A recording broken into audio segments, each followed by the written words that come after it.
Are you okay with the strength of the LEDs? Make it. John's the genius who made it. No, not at all. Bernhard's the genius who made it. I mean, do you think it's enough light or should it be a bit more? Or I think it should be a little bit more, but yeah, you can see that it's weaker on one side, so. Why is that? Yes, the light is. Because The lights are in series. There's voltage. It looked like it was parallel. No, you should do it. Take like a thing there on the side. Or oh, so they're just to reflecting? reflect it more, but Cool. yeah, it's not working really well, so. It's good. That's cool. All right. Thank you very much. Thank you. Really wrapping it up. Thanks. All right, guys. So I have, I'm going to introduce to you the vocal collar, and it's intended for three main target audiences: vocal training for singers and coaches, and as well any musician that wishes to put on a performance on stage, and also festival goers for a fun tech gadget that's wearable. And the intent is that as I'll turn it on here for you guys. It's a wearable device. But as I talk, the tones, I'm going to close it off, and it comes down. So originally, we had set up a color-coded LED strip that had a dimmer sensor and as well as a toggle switch. So as I change my tones, the colors would change with each tone. And then as I moved from one tone to another, the dim would be a waveform. And then I hooked it up to 12 volts. Yeah, then we overpowered it and killed it. So that's the intention, and it would be fully automated with a chip. Back on. Yeah, it would be fully automated with a chip, with a little side belt, and everything else would be up here. And then eventually, the final model would have a vibration sensor, so that the collar could actually take the tone right out of your vocal cords. So it would all be fully integrated. And so the whole collar could just snap on the back, and as this one does, it just kind of velcros off, so I can take it off pretty easily, put it on, and then yeah, it would go up and down and change colors as my vote. And so there's some further developments that I kind of foresee with this. I used so there's my first go at it with a Lego button switch and a sensing dial that I could go back and forth to change the dimness, and then some extra materials for the side pocket and the rudimentary setup that I have right here. And then I see kind of a future purpose for this potentially, maybe as studies go forward, this could be integrated with dogs for like barking, and to see if maybe if there's different frequencies and tones used when barks are indicated for food versus going outside, then the light would show what they want. Also, speech therapy and medical diagnosis for vocal therapy, and then also a communication device potentially for the deaf or the deaf mutes that still have vibrations going on in their throat, but they can't produce the same sounds we can. You know what's cool is that there's like one LED that's flickering, so you can actually get a nice impression of the kind of thing that could happen. Yeah. Yeah. It's So essentially, it would be very interactive. Yeah. But unfortunately, this version is on and off at this point. Cool. That's the vocal collar. you can see how it works. Yeah. All right.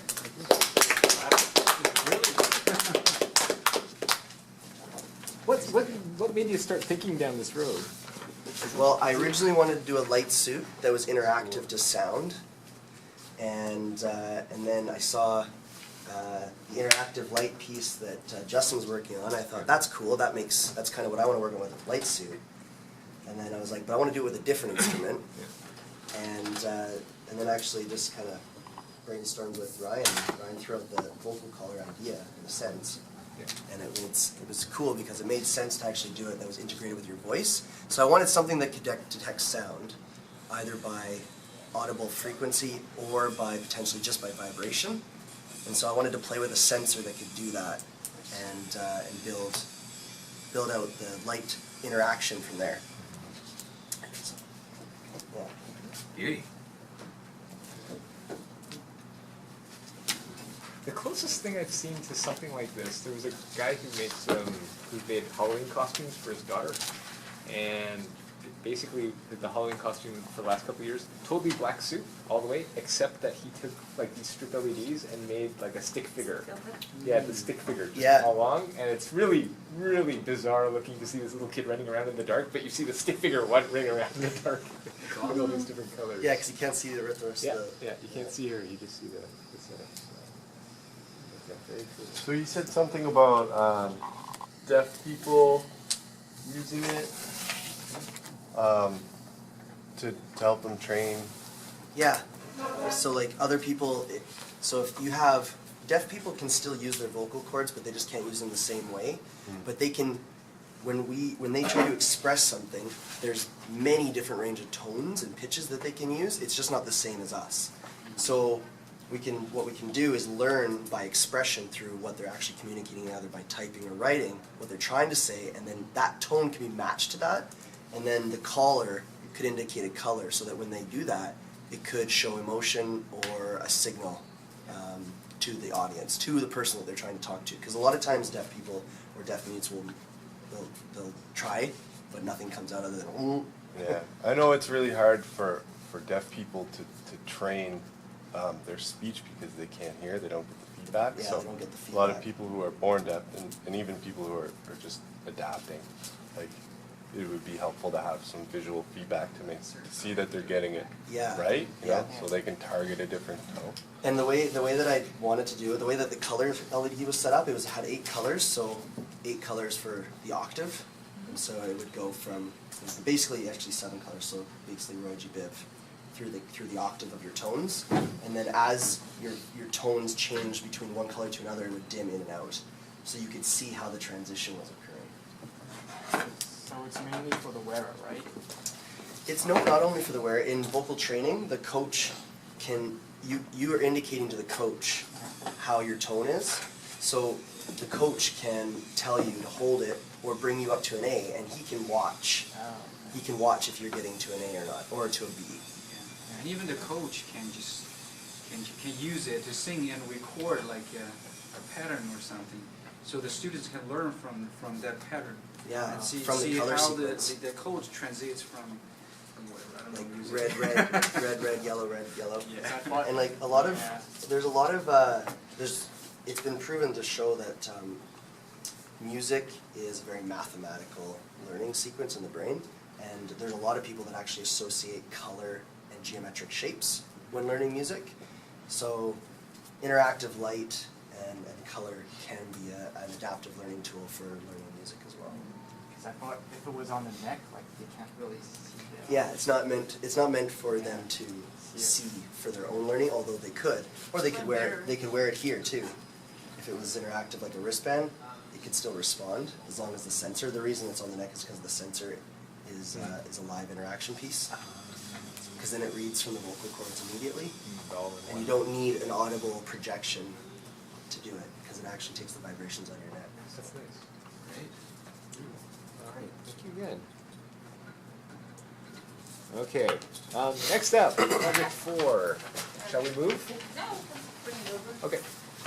Your pod over there? Yeah, I will clear out of this space. Sure. Where's the sensor? Is it in here? So, The sensor is favoring. can we put that in front of somewhere? So what would happen is the sensor would feed back to the chip, and the chip would be in the pack. I'll grab the power plug. Plug? I got a Small plug. enough. Where's There's a the, small enough chip you put in the collar. But essentially, where's the plug, John? Oh, Somewhere here? oh shoot. Is there one? we couldn't get a chip on the Yeah. time. Around here. Oh, there's The Arduino that I one. had was down here. You see that I've seen before. that one's You have probably to program the filter separately. So we've worked on Ryan's project. Some of you know he's working on an app that's scanning your foot, and you get a 3D model of your foot, and you can figure out what shoe will fit you perfectly or it won't fit you. And he is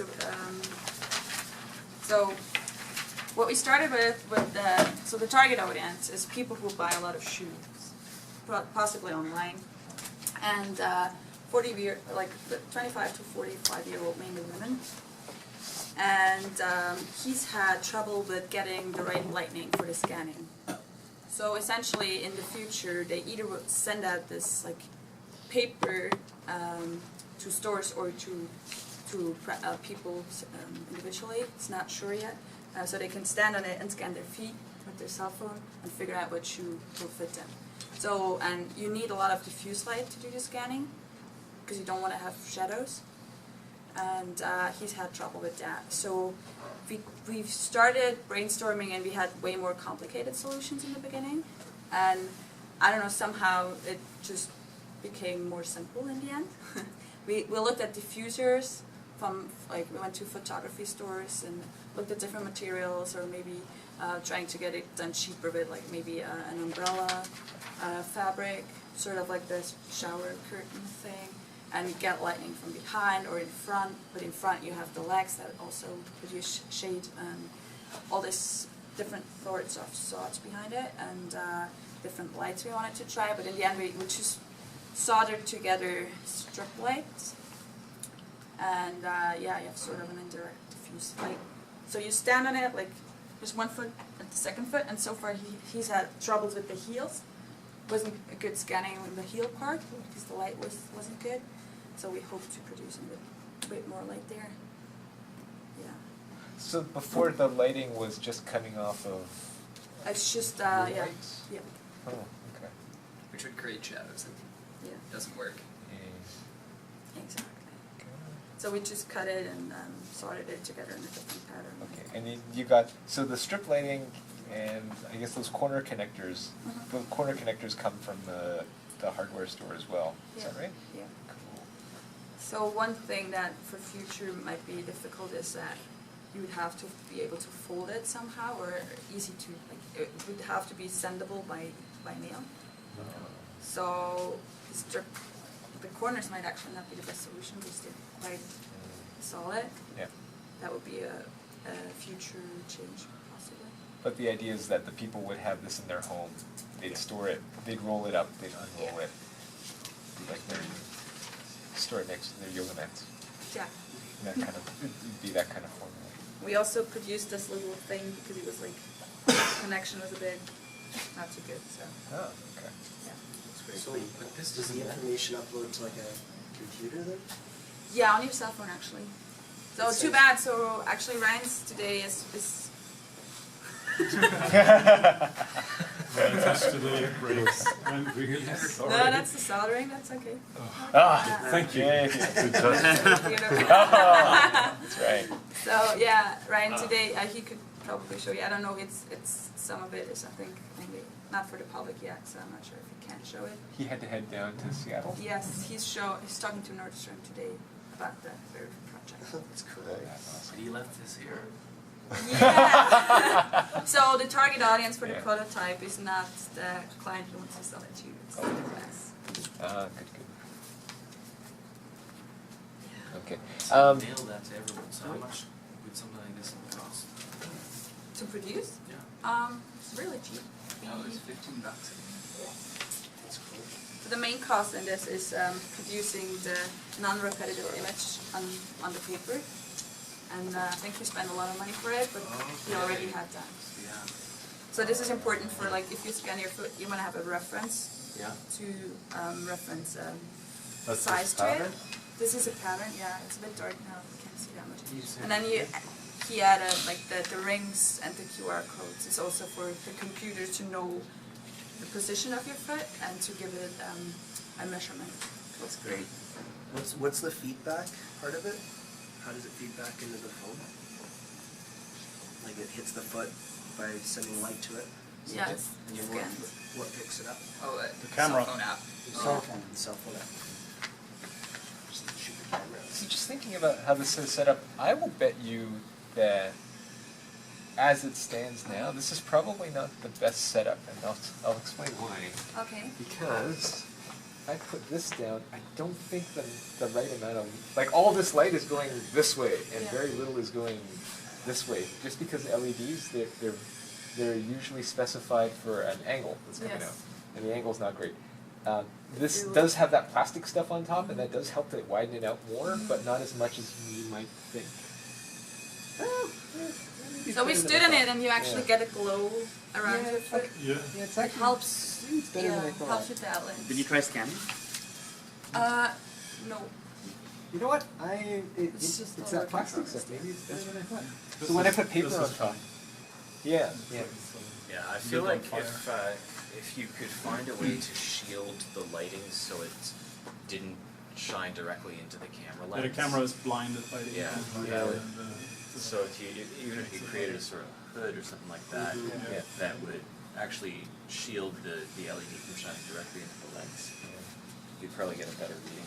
And it could be that there's materials that are fairly reflective that you could just like literally line that, like half of this are on top, it would come up and more would go that way. And that might be. Funny enough, the right setup. But we don't want to have too much direct light, right? Yeah, you That's true too, yeah. Because that was the main problem so far.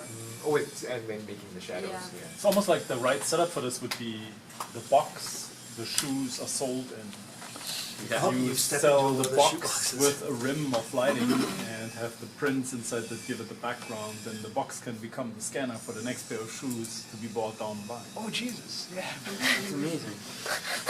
Problem solved. But yeah, with the And you just need one at a, right? Because you don't need to scan both feet at the same time. Yeah. Yeah, that's a good idea. Well, Yeah. maybe, but that would be a marketing thing. Maybe that's the pitch that they would put on people. Hey, and your feet can be different size. Well, no, but If you're a freak, we can still scan you. no, but I mean or we can just do Oh, at the serial. same yeah, time. Yeah, Oh, just yeah. to, True, true. yeah. Yeah, good point. Yeah, well, it's true, you only need to measure one. Because it's just for No, the size of your foot. no. No, you do need both. My feet are half a centimeter different. Yeah, you need to scan both. You scan both. So it's like people This is- left and this right is- side is not the same. But Yeah. it's not only about the length of the width, it's all about the shape. Yes. Because like there are some people who are very picky at choosing shoes because of the shape of their The feet. people are not symmetric generally, so. This would be great for like Nordstrom's, you said. So have a really high-end scanner at someplace like Nordstrom's. I go in there, get my feet scanned, and then I wait 6 weeks for a custom-made pair of shoes that fit me perfectly for big money, you know, 2,000-3,000. But I get like shoes made exactly for my feet because they can take that scan, 3D print feet, and then build the shoes around the 3D printed feet and then ship those out to me. Yeah, it's not meant for customized shoemaking. At the moment, it's meant for like you say, I like this shoe, and they know what size they have to get you. recommendation. You don't have buy to try online. more than one pair. Yes. Shoe recommendation. And eventually, I mean, like online sales for shoes is an issue right now. Many people are hesitant to buy shoes online. That would help. Yeah. John, do you think you could polarize the light so it wouldn't get caught in the camera when it picks it up? Polarizing won't Yeah. help You with have to have the, a filter for yeah. that polarization on your camera, so Yeah. you know what you're polarizing it for.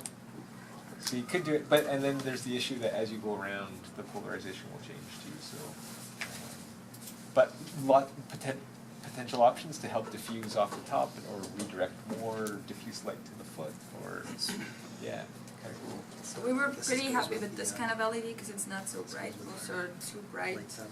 But this has the, like some kind of gel or on it. Also gets warm really quickly because of that. And you know, like lifetime of LED depends on temperature. So reason for like Jason's product for replacing our products. What other household product could this be integrated in that's already there, available, cheap? People use it anyways, and it could just have this additional functionality.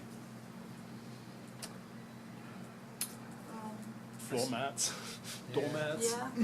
but Your they're not scale. having an edge. Oh, Scales. scales are great. Ooh, yeah. bathroom scale. But you I like need that. the pad. Yeah, I need the pad. Yeah, but so like a bathroom scale totally could have that, right? That is true. Yeah. If it would still work at the scale, and you can integrate the functionality in something that already exists. Why not do this for like wedding dresses? I think it's way more money. Scan a person? Yeah, not a lot of people buy that often now. Yeah. Yeah, that's a The market so actually, you know what? No, I take that back. It's growing. Yeah, there are.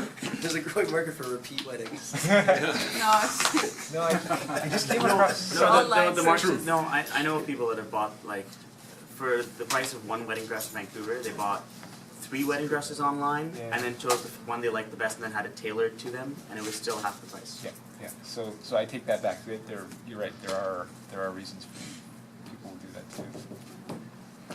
Cool. All right. Well, thank you very much. Great. Yeah. So